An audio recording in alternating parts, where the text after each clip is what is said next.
안녕하세요. 저는 2019년도에 정말 죽고 싶을 만큼 힘들었었던 턱관절 전신 증상들을 겪었었습니다. 그때 당시에 여러 병원과 재활센터를 돌아다니면서 고생하다가 결국에는 관리 방법을 찾아서 좋아졌고 지금은 불편함 없이 잘 생활하고 있습니다. 20대 한참 건강해야 할 나이에 너무나도 고생했기 때문에 이렇게 영상을 올리고요. 저와 같은 증상을 겪는 분들에게 도움이 되었으면 합니다.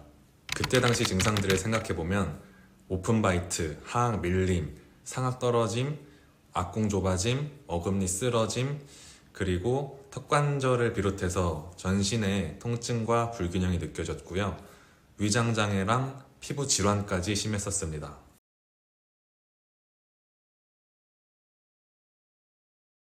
모든 검사를 다 해봐도 이렇다 할 원인이 나오지 않고 대학병원, 스플린트, 치아 재교정, 팔체질 한의원, 도수치료, 추나치료, JRPT, 필라테스 안 해본 치료가 없을 정도로 여러 가지 다 해봤지만 열심히 노력을 해도 오히려 몸이 계속 안 좋아지고 답이 안 보이니까 그때 당시에는 그냥 정말 죽고 싶었던 심정이었습니다. 아무래도 제 증상이 워낙에 심각하고 복잡한 증상들이었다 보니까 이걸 제대로 이해해주는 사람이 없었던 것 같습니다.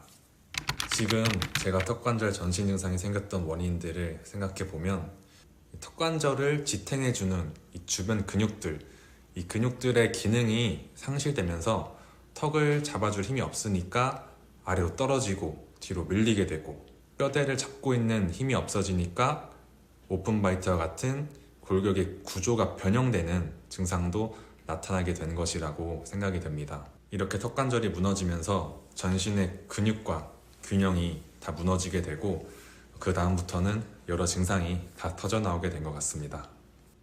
이렇게 턱관절 주변 근육들의 힘이 약해지는 이유는 사랑니 발치, 치아 교정, 충치치료, 보톡스와 같은 시술, 수술로 인해서 약해질 수 있고요. 그리고 생활습관 자세, 이 턱을 받치고 있는 목을 계속 숙이고 스마트폰을 오래 한다든지 그렇게 돼서 목이 일자목, 거북목, 더 나아가서 역시자목 상태가 되면은 당연히 목 위에 있는 턱관절도 불안정해질 수밖에 없습니다.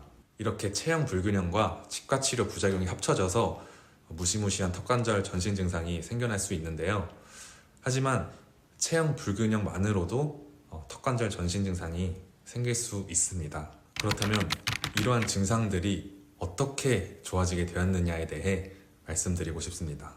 그렇게 별의별 치료를 다 해봐도 안 좋아지던 저의 증상이 좋아질 수 있었던 중요한 방법은 몸에서 꺼져 있는 신경과 근육을 활성화하는 방식의 관리였습니다. 신경이 꺼져 있는 상태에서 아무리 열심히 운동을 하고 좋은 치료를 받아도 효과가 미비했던 것이었습니다. 신경들이 잘 작동하고 있는지는 병원 검사로는 제대로 나오지 않고요. 직접적인 테스트를 통해서 알 수 있습니다. 근데 이 테스트 방법과 꺼져 있던 신경 기능을 활성화하는 방법은 혼자서는 따라할 수가 없고 하더라도 정확하게 하지 않으면 효과가 없기 때문에 구체적인 방법은 영상에서 알려드리기가 힘듭니다. 이렇게 꺼져 있는 신경을 활성화하고 끝이 아니라 경직되어 있는 근육을 꾸준히 풀고 내 몸에 맞는 운동, 스트레칭을 꾸준히 하고 그리고 생활습관 자세, 전해질 섭취 이런 것들을 다 잘 지켜줘야지 몸이 좋아질 수가 있습니다. 저는 이런 방법으로 꾸준히 노력을 해서 수술을 해야 된다고 말했던 오픈바이트도 자연히 좋아졌고 하악 밀림과 같은 턱관절 전신 증상도 좋아졌고 위장장애, 피부 트러블 등등등 전체적으로 안 좋았던 증상들이 회복되게 되었습니다. 물론 이런 방법도 별로 효과가 없을 만큼 증상이 심각하신 분들도 계실 겁니다. 하지만 이렇게 좋아질 수 있음에도 불구하고 그 방법을 몰라서 저처럼 고생하고 있는 분들도 있을 것입니다. 저와 같은 증상을 겪는 분들이나 궁금한 점이 있으시면 댓글로 문의를 남겨주세요. 제가 답변 드릴 수 있는 선에서 최대한 답변 드리겠습니다. 감사합니다.